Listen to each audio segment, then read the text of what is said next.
Boa tarde. Em primeiro lugar, saudando a chuva aqui em São Paulo. Hoje nós vamos ter a Adriana Oliveira, que foi doutoranda no nosso programa de pós-graduação. Ela atua em Manaus e hoje fará de lá a apresentação do que foi a tese dela, que nós estamos novamente submetendo a uma revista com revisão por pares. Então, o objetivo hoje é mostrar os dados que são inéditos para muita gente e também receber aí comentários e críticas que vão poder ser incorporados aí na nova submissão. Adriana, por favor. Obrigada, professor. Obrigada a todos pela presença. Então, boa tarde a todos. Para mim é um prazer estar aqui, contribuindo com mais uma reunião da segunda-feira de seminários científicos. Vou fazer uma breve apresentação, como o professor falou, esse aqui foi o tema do meu doutorado, e modifiquei um pouco a apresentação para que se tornasse facilmente compreensível àqueles que não são dessa área. Então, inicialmente, gostaria de dizer que eu sou médica radiologista, minha atuação principal é em músculo esquelético, então, esse trabalho foi no sentido de estudar o tecido gorduroso muito além apenas do ponto de vista cardiovascular, mas também radiológico, que muitas vezes esse tecido adiposo ele não é levado em consideração na interpretação dos exames de imagem, porque geralmente estamos procurando doenças, né? E a gente não pensa, não está acostumado nem educado a enxergar esse tecido adiposo como um tecido metabolicamente ativo, que pode nos dar informações valiosíssimas sobre aquele paciente. Acabamos nos atendo apenas aos aspectos da doença daquela pessoa. Então, essa é a contribuição, de saber que aquele tecido adiposo que muitos de nós interpretamos nos exames de imagem, ele pode oferecer muito mais do que dados anatômicos. Então, esse trabalho foi realizado no contexto do ELSA. Muitos de nós aqui não precisamos dessa breve apresentação e dessa contextualização a respeito do ELSA, porque é um trabalho que entre nós é bastante conhecido. Então, rapidamente, eu vou fazer o controle aqui do tempo da minha apresentação. O ELSA, ele é uma coorte multicêntrica iniciada em 2008 em 6 capitais, que visa acompanhar essas pessoas ao longo de décadas para estudar principalmente a doença cardiovascular e seus fatores de risco, como a hipertensão, diabetes e dislipidemia. E também o determinante desses fatores, como o peso, a atividade física, a distribuição dessa adiposidade, entre outros vários campos possíveis. Então, ao longo desses anos, as avaliações desses voluntários foram chamadas de ondas, onde há a coleta desses dados. Então, já estamos na 4ª onda do ELSA. Esse trabalho, ele visa coletar informações sociodemográficas, também medidas antropométricas, achados laboratoriais e de imagem, incluindo a tomografia computadorizada, que foi o caso, bem como análise genética dos voluntários. Então, essa abordagem multidisciplinar, multifacetada, permitiu estabelecer associações significativas dessas variáveis e a saúde cardiovascular dessas pessoas. Então, para aqueles que não são do ramo, o que significa gordura ectópica? A gordura ectópica é aquele acúmulo em tecidos que não propriamente o adiposo. Então, essa gordura, quando em excesso, vai se acumular no fígado, no pâncreas, nos ossos, nos músculos e no coração. Essa adiposidade resulta em efeitos prejudiciais. Por exemplo, no coração, ela leva à hipertrofia ventricular esquerda, disfunção diastólica, insuficiência cardíaca. No fígado, leva a esteatohepatite. Ela também altera o metabolismo glicêmico, lipídico.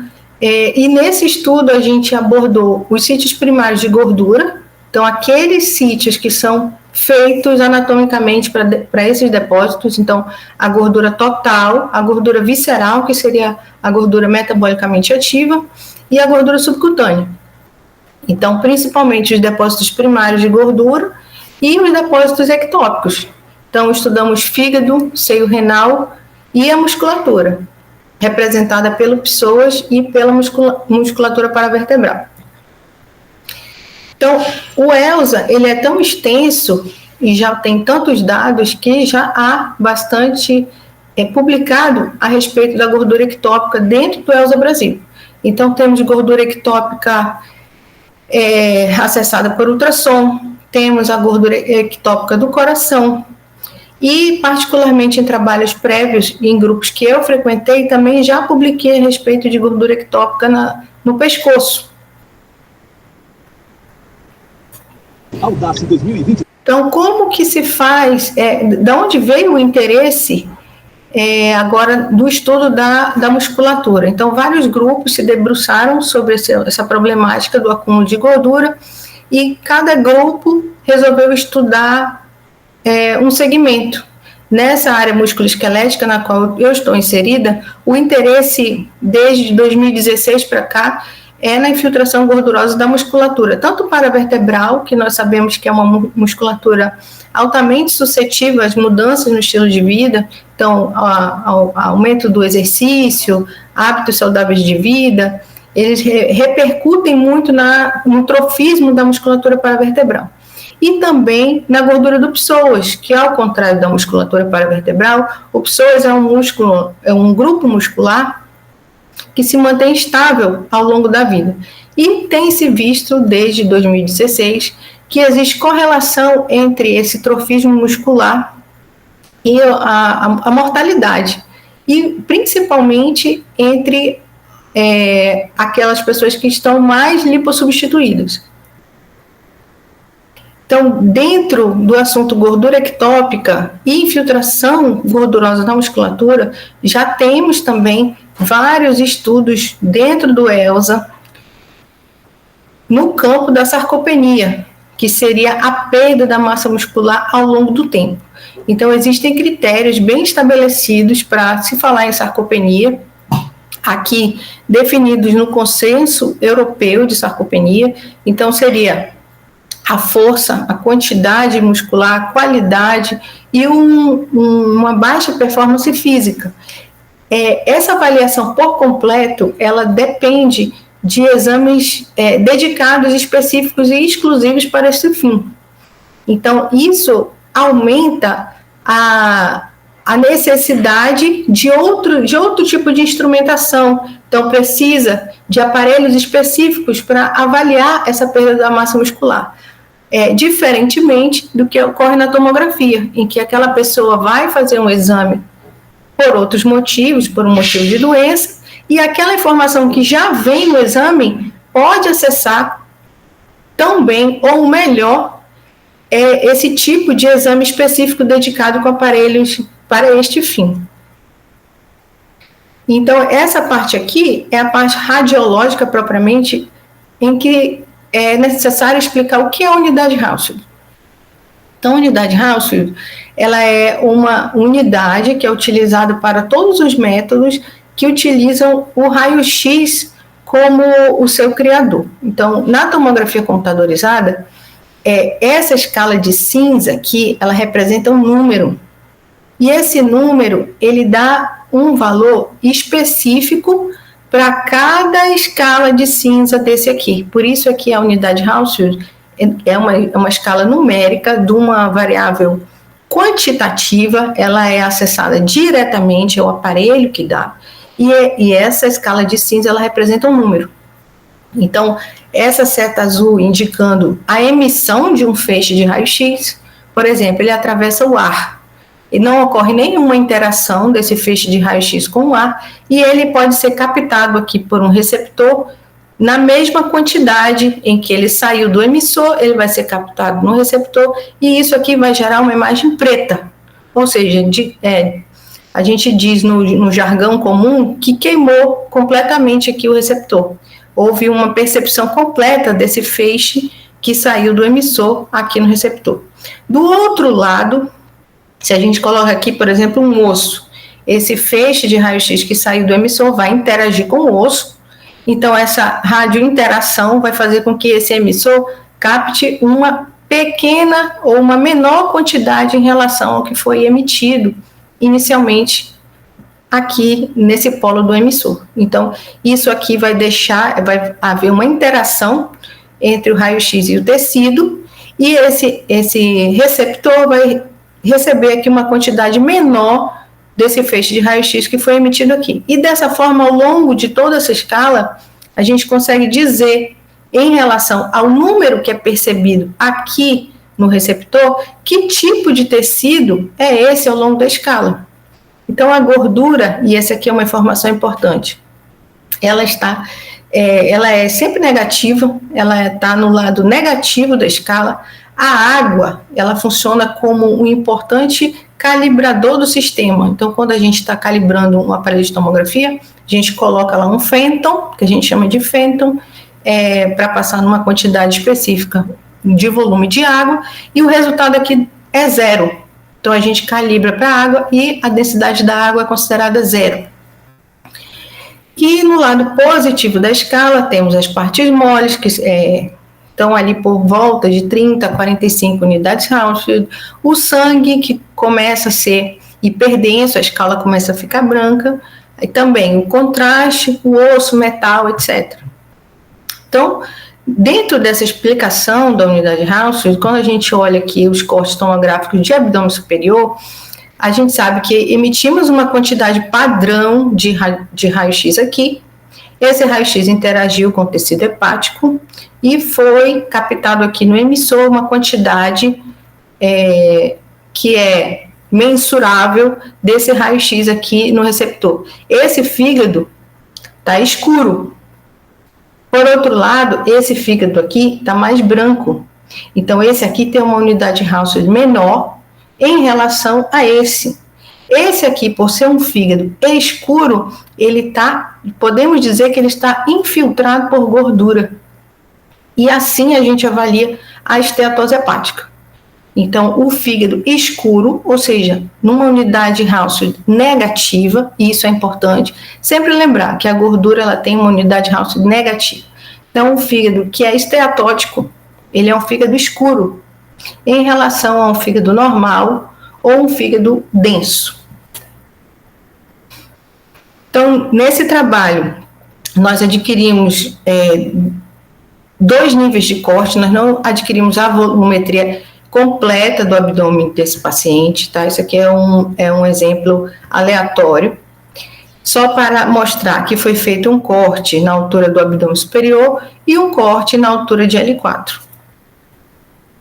Então, aqui, na altura do corte do abdômen superior, a gente consegue ver muito bem o fígado. Então, às vezes, a gente vê lobo esquerdo, direito, às vezes só o direito. A gente vê o baço.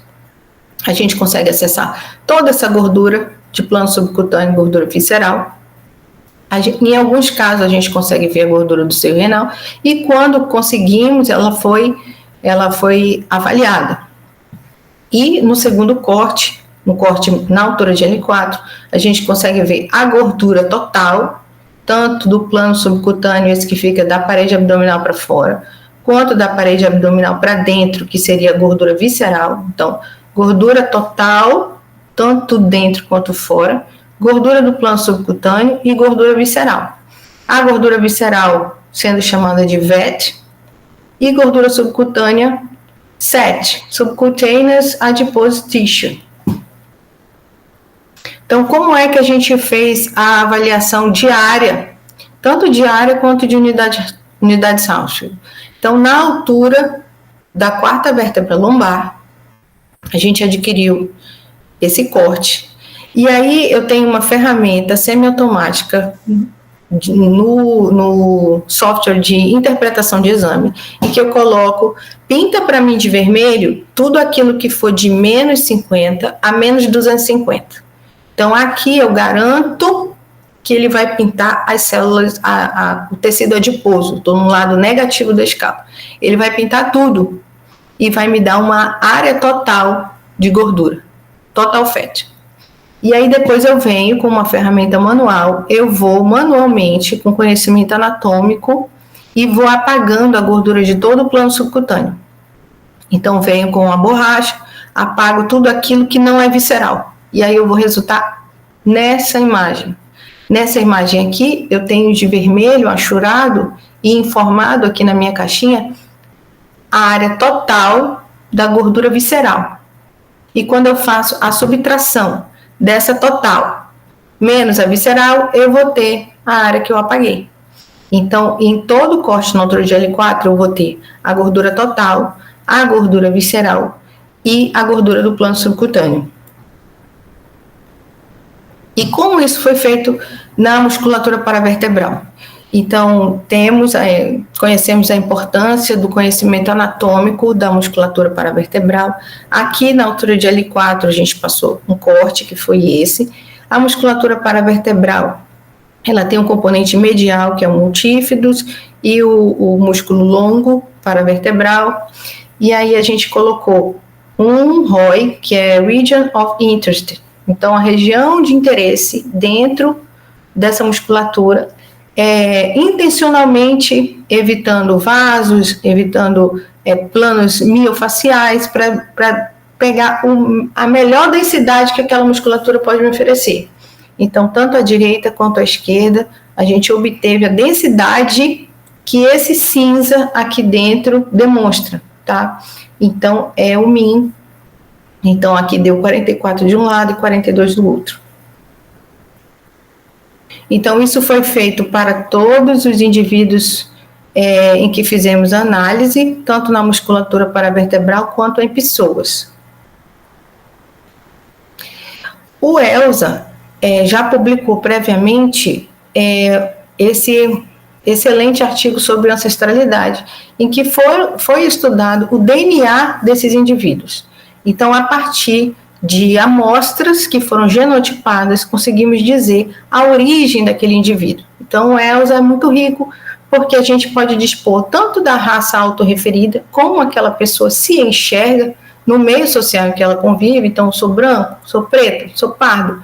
Então, além da informação autorreferida, temos a informação genética, de saber a origem do DNA daquele indivíduo. Então, esse aqui é um dado extraído nesse contexto da ancestralidade. Então, na época em que as imagens foram adquiridas, até 2017, esse aqui era o censo brasileiro de 2010, que era vigente na época. Hoje já temos novo censo, mas naquela época o censo brasileiro do IBGE dava que a população se autorreferia, maior parte como branco, depois pardo, depois preto com 8%, e asiático 1%, e origem indígena com 0,5%. Essa aqui é a autorreferência do ELSA. Então, no ELSA, a maior parte também se autodeclara branco, também uma intermediária como pardo e 16% como preto. Então, existe uma diferença entre o indivíduo do ELSA em relação à população brasileira, também demonstrando que, como a população do ELSA é composta por funcionários públicos, que vão ter a garantia durante o seu emprego daquela estabilidade ao longo do tempo, a população preta tem um interesse maior de fazer parte dessa população de servidor público. Então, por ser servidores públicos, a porcentagem preta no ELSA é maior do que na população geral brasileira. E quando a gente distribui cada uma dessas ancestralidades, né, comparando a cor da pele autorreferida com a ancestralidade, a gente tem o nosso primeira grande observação nesse estudo, que é na população que se autorrefere branca, o DNA predominante europeu é alto. Mas mesmo entre aqueles que se declaram brancos, existe uma porcentagem de DNA preto. E a porcentagem de DNA indígena, ela se permeia entre todas as categorias. E conforme a pessoa se autodeclara preta, esse componente africano do seu DNA aumenta. Mas mesmo entre aqueles que se autodeclaram pretos no ELSA, temos também DNA, bastante DNA europeu e indígena. Então, diferentemente de outras coortes em outros locais do mundo, em que a pessoa se autorrefere preta, então, diferentemente de outras coortes em que sabemos que a população é mais homogênea do ponto de vista do DNA, na nossa população do ELSA, isso não é essencialmente reprodutivo e comparável em relação a outras coortes, porque a nossa população é muito miscigenada. Então, como se compôs a nossa amostra? Então, são os 15 mil indivíduos do ELSA, e desses aqui fizemos 5.079 tomografias, que nem todas puderam seguir adiante na análise devido à duplicidade, artefato, desistência, óbito, entre outros. Restaram 4.060 indivíduos com imagens, e desses 4.060, 304 não obtiveram a amostra genética. Então, nosso N total ficou em 3.076. Dividimos essa população em masculina e feminina e intercis de ancestralidade. Escolhemos a ancestralidade africana para ser a base de comparação no nosso estudo. Então, fizemos o primeiro tercio, aquelas pessoas com menos DNA africano. Segundo tercio, uma população intermediária. E o terceiro tercio, aqueles indivíduos com maior componente genético africano no seu DNA. Então, o primeiro tercio, que seria o tercio de baixa contribuição africana, estaria entre 0 e 9,6% de DNA africano. O segundo tercio com até 28,8%, e o terceiro tercio, que seria aquelas pessoas com maior componente de DNA africano, de 28,9% para mais. A amostra feminina também conseguimos dividir numa normal, relativamente homogênea. A população feminina foi maior que a masculina, e na população feminina o menor quantidade de DNA africano foi do primeiro tercio, o segundo tercio com até 30,1, 30,12, e o terceiro tercio, aquele que maior componente africano no seu DNA, acima de 30,14%. Então, rapidamente eu vou passar os dados da Tebuan, porque como no ELSA tudo é muito grande, a gente não pode se perder no meio desses dados. Então, inicialmente, pela idade, a idade da nossa população para uma coorte dessas proporções é uma idade relativamente baixa. A maior parte de homens e de mulheres se autorrefere como branco. A renda familiar do homem é menor do que da mulher, refletindo também a escolaridade. A escolaridade da mulher é mais alta do que do homem. A atividade física é relativamente baixa. O tabagismo, as mulheres fumam menos, nunca fumaram em relação aos homens. Também os homens ingerem mais álcool em relação às mulheres.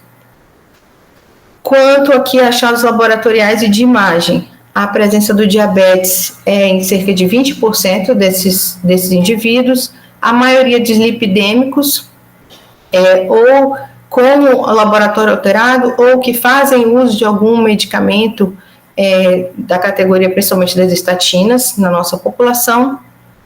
E em relação à glicemia, à insulina de jejum e ao Roma, os resultados masculinos também sempre piores que os femininos, o HDL bom tanto em homem quanto mulheres, e os triglicerídeos aqui tocados na população masculina.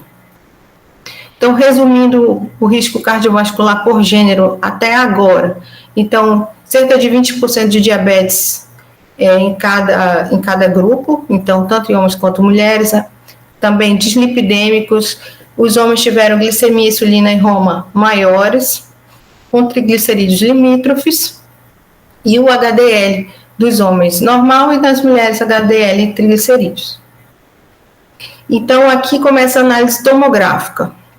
Aqui primeiro eu vou comentar em relação ao baço, porque o baço ele não é um órgão de gordura ectópica. Por mais adiposa que se torne uma pessoa, a gordura ela não infiltra o baço.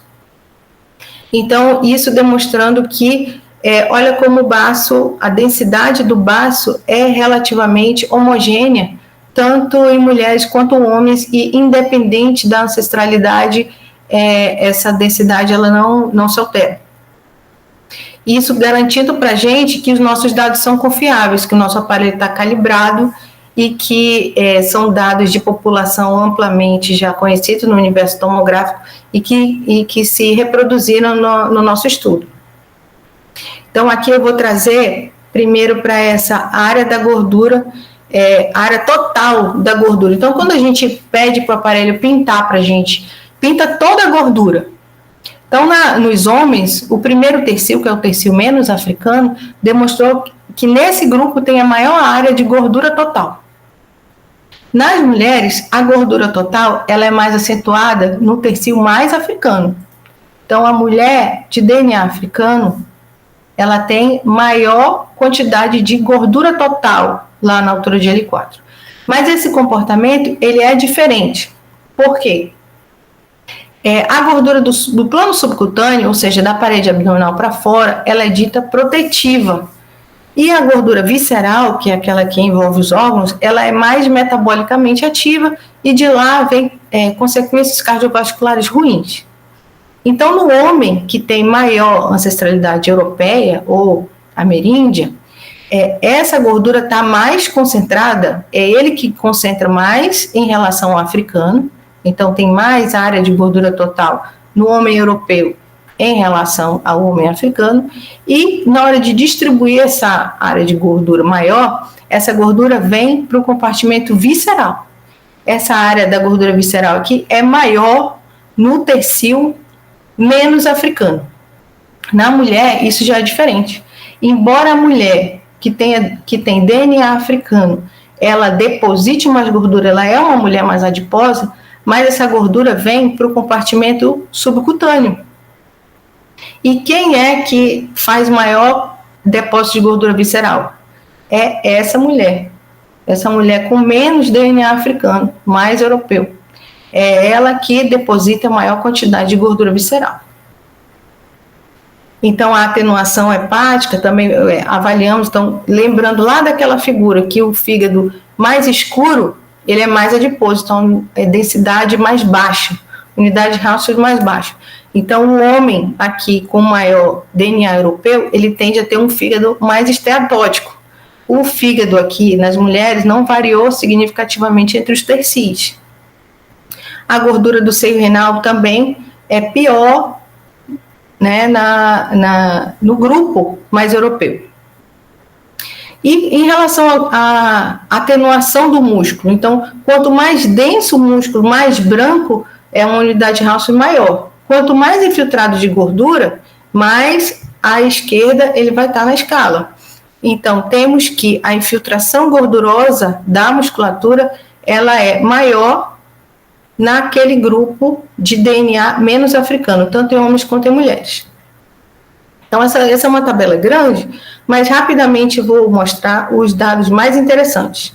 Então, aqui em verde, a gente vê que a glicemia de jejum, ela se correlacionou forte e positivamente e negativamente em relação aos grupos musculares. Então, quanto maior a glicemia de jejum, ou seja, maior a tendência ao diabetes, mais baixa é essa densidade Hounsfield do músculo, mais infiltrado de gordura ele está. Então, se correlacionou forte e inversa. É uma correlação forte e inversa. Até então, os estudos sempre correlacionavam isso à mediação pela insulina. Então, uma infiltração de gordura maior levaria ao aumento dos níveis de insulina e isso levaria à resistência insulínica, etc. Mas verificamos que esses dados da musculatura não se relacionaram de maneira significativa com os níveis de insulina, mas sim com os de glicemia, indicando que essa relação da musculatura com a glicemia, ela é mais forte e talvez não mediada por insulina, por um efeito direto da glicemia na presença de uma boa qualidade muscular. Então, aqui, novamente, para dizer que houve uma relação, esse beta aqui, forte e inversa da densidade muscular nos homens, tanto no grupo paravertebral quanto no psoas, e nas mulheres, principalmente no paravertebral. E quando nós comparamos com diabetes, então fizemos no primeiro tercio, aquele menos africano, o menos africano, quem tem diabetes, sim e não, mesma coisa, segundo e terceiro tercio. Sempre o grupo que tem diabetes, independente do tercio, menos africano ou mais africano, sempre quem tem diabetes tem o músculo mais infiltrado de gordura, ou seja, menos denso. É sempre menos densa o músculo de quem tem diabetes. E é muito claro isso no valor do V. Nas mulheres, embora na musculatura do psoas, tá? Essa correlação não tenha sido estatisticamente significativa, mas ela no seu valor, ela continua demonstrando que quem tem diabetes tem um músculo pior. Quando a gente considera a musculatura paravertebral, aí já aparece lá nas mulheres o P significativo com uma qualidade muscular pior em relação a quem não tem. E nos homens também. Então, tanto paravertebral quanto psoas demonstraram que a densidade muscular é menor nas pessoas que têm diabetes. Em relação à idade, esse aqui também foi outro marcador para a gente de que os nossos dados estavam indo no caminho certo. Que já sabemos que ao longo do tempo, ao longo da idade do indivíduo, essa musculatura vai se filtrando de gordura por um mecanismo fisiológico. Então, dividimos a idade de cada grupo em décadas e vimos que ao longo das décadas esse músculo ele vai se infiltrando e de maneira significativa, porque é um efeito normal da idade, tanto mulheres quanto homens e nos dois grupos musculares. Então isso aqui talvez seja o slide mais importante, né? Que as densidades musculares nessa amostra do ELSA, divididas nos tercis de ancestralidade genética africana, demonstraram que há uma relação significativa da presença do diabetes alterando a qualidade muscular, tanto em homens quanto em mulheres. Sendo que na população masculina, essa relação é estatisticamente significativa, tanto no grupo paravertebral quanto psoas, e nas mulheres apenas no grupo paravertebral. Nas mulheres, essa relação é mais significativa no terceiro tercio, ou seja, na mulher mais africana, e nos homens, no mais europeu.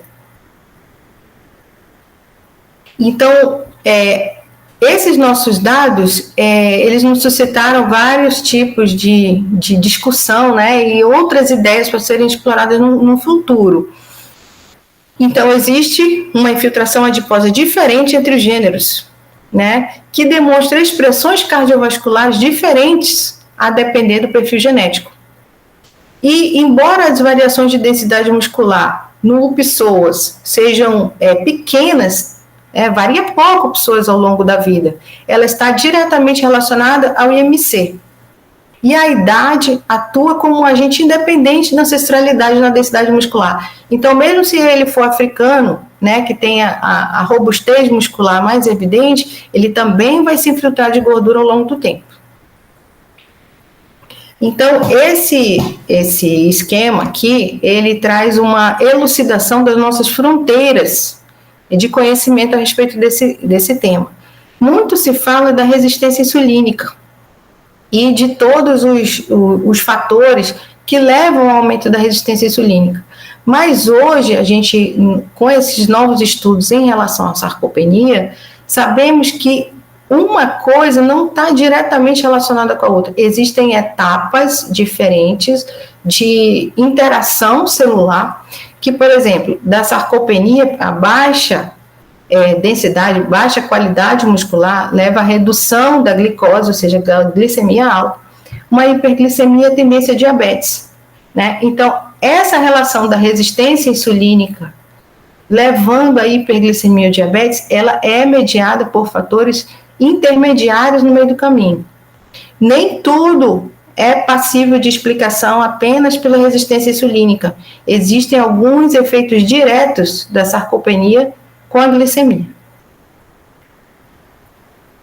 Quais são as nossas principais limitações? É uma impossibilidade de se estabelecer uma causa e um efeito numa coorte, né? E ao considerarmos a densidade muscular reduzida nos diabéticos, além do fator propriamente diabetes, a gente precisa considerar também que teve uma diferença na dieta, o efeito de medicações nesse músculo, e entre outras interações que a gente pode não conhecer. E além disso, o viés de seleção, porque a nossa população, apesar de ser uma amostra brasileira, ela não é totalmente equiparável à situação do brasileiro comum, por se tratar de um funcionário público. Então, a minha conclusão principal é que a qualidade muscular, avaliada pela densidade tomográfica, não é um preditor direto e nem único dos níveis de glicose, mas é um marcador do estado metabólico, que pode ser avaliado, quantificado e classificado de forma não invasiva através dessas tomografias, tá?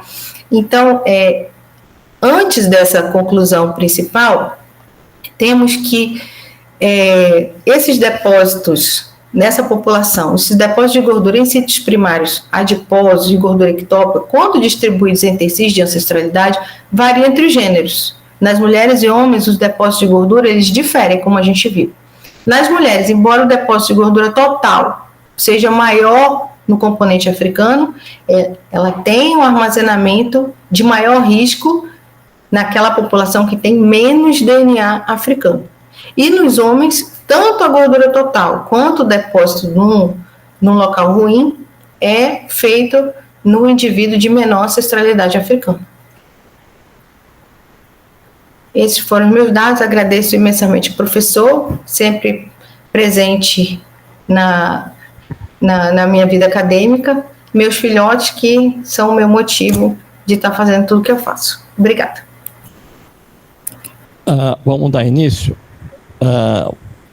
Odri, me permita aí como orientador só fazer uma correção, né? Você está falando coorte, mas na questão da relação causa e efeito pelo fato que na coorte é a parte transversal, né? Na coorte a gente pode falar, então só uma correção. Então está aberta aí a discussão. Eu só queria comentar que quando a Adriana veio me trazer essa proposta, eu achei que era uma coisa maluca. Falei assim, né? De onde é que veio toda essa história? E depois eu fui vendo que nós estávamos entrando num terreno muito novo, né? Sim, pode fazer a pergunta, já que a gente já fala aqui. Então, entramos numa coisa muito nova, né? Ninguém pensou ainda, né, na musculatura esquelética como sendo um local de gordura ectópica e com, né, principalmente a paravertebral. Então esse é um dado muito interessante. A questão da ancestralidade temos muito a discutir, mas eu mostrei uns dados para duas fisioterapeutas que têm muita experiência clínica, que elas falaram assim, nossa, que coisa interessante, nós vimos que os nossos pacientes, quando eles começam a emagrecer, eles melhoram muito rapidamente toda a funcionalidade da musculatura paravertebral, né? E que a gente achava que talvez fosse somente pela redução do peso do abdômen, né, que tivesse contraído. Então elas viram uma questão clínica aí muito interessante também. Débora, você pediu para falar?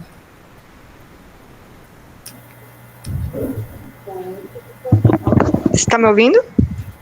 Fala, Debbie. Oi. Não, só queria parabenizar a Adri, a apresentação foi ótima, como sempre, né?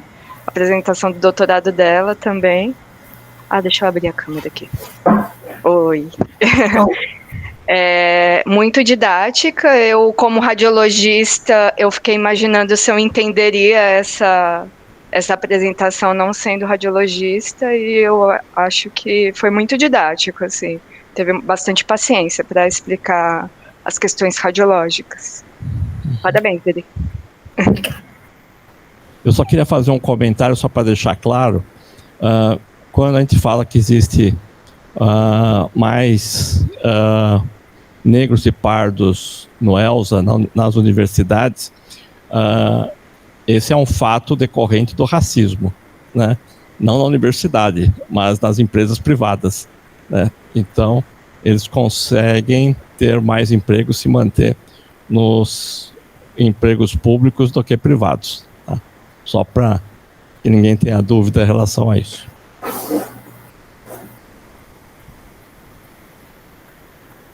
Itamar. Adri, parabéns pela apresentação, foi ótima. Bom, vendo os seus dados, claro que a gente também fica curioso para um outro estudo, que é saber se esses valores de atenuação conseguem predizer a incidência de diabetes, né? Acho que todo mundo agora está bem curioso para estudar isso também. Dois pequenos pontos que eu queria comentar e queria ouvir sua opinião. Primeiro, você mostrou a relação com a insulina de jejum, né? A relação da atenuação com a insulina de jejum.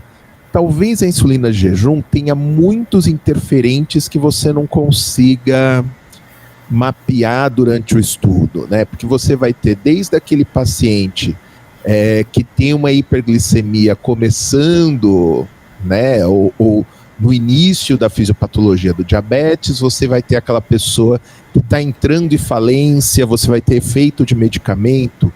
Então, talvez, acho que tem variáveis demais para você conseguir concluir que não tem uma associação entre a insulinemia e a atenuação paravertebral, né? Talvez se usar o Roma, mas ainda assim tem que ver efeito de medicamento, né? Acho que eu não seria tão enfático em dizer é a glicemia e não é a insulinemia. Acho difícil conseguir mensurar isso. E o segundo é que você mostrou, né, uma medida semiautomática que parece ser bastante reprodutível, mas vocês chegaram a fazer alguma análise de concordância entre radiologistas, por exemplo? Eu acho que isso também no momento do artigo talvez peçam essa métrica para vocês. Se com essa metodologia isso é reprodutível ser feito por pessoas diferentes. Obrigada pelas suas considerações, professor. É importante falar que a doutora Marcela, ela fez a mesma consideração. Para ela é um fã da cascata que coloca a insulina no meio, e quando eu falei que talvez não dependesse tanto da insulina, ela pulou 2, 3 metros, falou, mas como? E aí, então, a gente teve uma longa discussão sobre a resposta dessa célula muscular em relação à insulina, a resistência, a disfunção mitocondrial e tudo que está sendo descoberto hoje. Eu concordo que eu não consigo explicar e tirar a insulina do meio, mas eu confesso que eu acharia que, pelo conhecimento já bem estabelecido, a insulina tivesse um papel mais marcante. E aí eu acho que ela tem um papel, sim, mas também eu vejo que o conhecimento está indo para novas fronteiras em relação à mediação da resistência insulínica.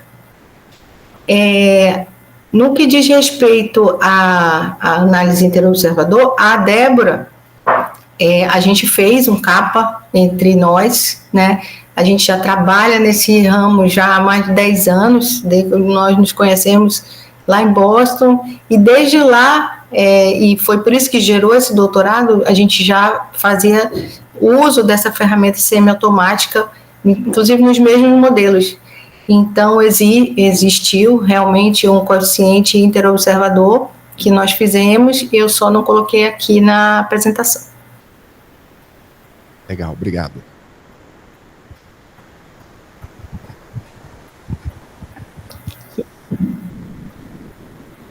Nenhuma outra grande dúvida. Toda vez que nós estamos falando de ancestralidade, sempre surgem muitas perguntas, muitas coisas, né?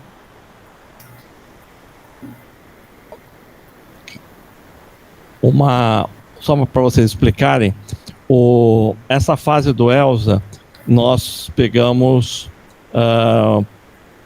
alguns SNPs, né, algumas mutações que são típicas de populações europeias, ameríndias e africanas, para verificar o quanto que se aproximava, né, os participantes desse perfil. Mas nós vamos conseguir ter uma noção muito melhor quando nós tivermos o sequenciamento genético. Porque aí nós temos uma questão que eu acho que é importante falar, que nós estamos falando em ancestralidade sem colocar em questão a questão sexo. Porque nós temos que ver a questão do ponto de vista histórico. Você tem uma relação sempre do homem com a mulher local, né? O homem invasor com a mulher que está na área invadida. E no caso da escravidão africana, o mesmo raciocínio. Então nós temos que também depois analisar a ancestralidade pelo DNA mitocondrial e pelo Y, né? Então quando nós tivermos o sequenciamento, nós vamos ter uma visão um pouco diferente disso, né? Vai ser uma coisa muito mais ampliada, mas nós não temos esta informação ainda, né? Achei interessante essa colocação, professor, porque é relevante, né? Como o senhor colocou, é sempre a mulher que já estava com o homem que invadiu o território. Exatamente, né? Quer dizer, isso acontece na história inteira, né? Em todos os povos, né? Você tem populações locais indígenas, né? Vamos falar lá pela época do Neolítico, depois um pouco inferior do Bronze, e você vai tendo invasões de outros povos, e isso vai acontecendo, né? Isso aconteceu na Península Ibérica, né, com os povos da estepe que chegaram lá. Isso aconteceu em todos os lugares. Isso precisava ser... isso aí será visto melhor, né?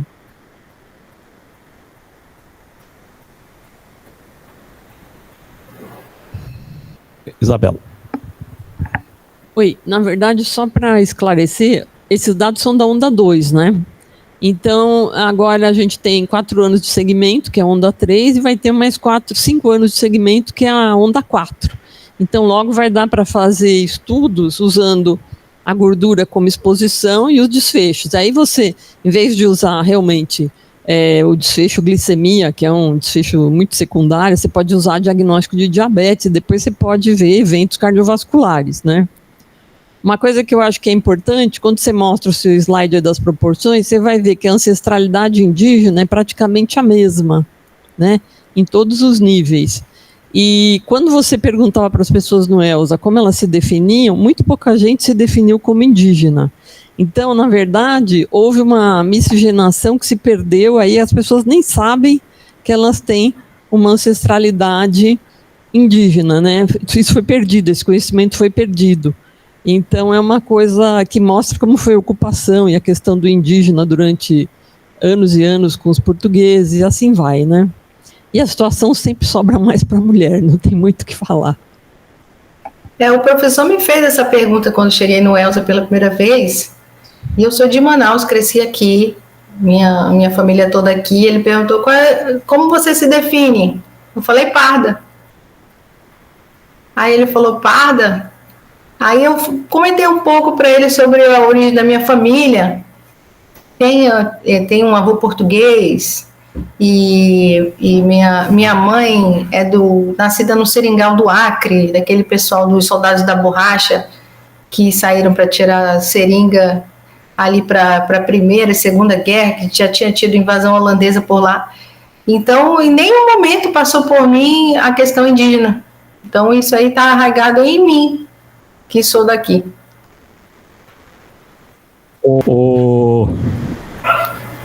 Então, quando foi feito o sequenciamento do genoma em... Tá bom? Em 2000, 2001, havia uma esperança que nós íamos rapidamente descobrir todas as causas das doenças, chegar a medicamentos, né? E isso não aconteceu, né? Nós tivemos pouquíssimos casos onde isso existiu. Agora, a genética está mudando totalmente o conhecimento nosso da história, né? Estamos descobrindo coisas muito, muito interessantes que nós não imaginávamos. Então, a questão dos nossos dois primos do Homo sapiens, os neandertais e os denisovanos, que sempre se falavam, né? Eles foram extintos porque o homem foi lá, né? O Homo sapiens foi lá e destruiu eles, alguma coisa assim. Mas não, na verdade, houve uma miscigenação que é chamado de introgressão, e hoje, né, parte dos nossos genes são, né, de neandertais e denisovanos, uma outra espécie, né? Então, nós não somos uma espécie pura, né, como muita gente pensa, né? E a outra questão foi como se viu essa questão das migrações. Você fazendo os haplotipos Y, você vê como as migrações aconteceram, né? E um conceito interessante que passou a surgir em todo o planeta, que é de população indígena, né? Mas então, a população indígena é somente aquela da América, né? Mas se aproveitou esse nome para falar qual eram as populações originais que estavam estabelecidas em um determinado local durante o fim do Neolítico, a idade do Bronze mais ou menos, né? E isso é muito interessante de você ver, por exemplo, a questão nossa em relação aos portugueses, que é muito diferente do que se falava. Nada de celtas, nada de romanos, nada de visigodos, é um outro tipo de população que existe, né? E por aí vai. Então, essa é um ponto, quem tiver interesse, né, em entrar nesse ramo aí da antropologia genética, né, terá, sim, uma quantidade de conhecimentos muito grande. E o ELSA tendo, em breve, aí 15 mil participantes sequenciados com todo esse grau de informação, nós vamos poder ter um nível de conhecimento inédito nessa área. Então, é isso, Dri. Obrigado, né? Agradeço a todos. Voltaremos na semana que vem, né?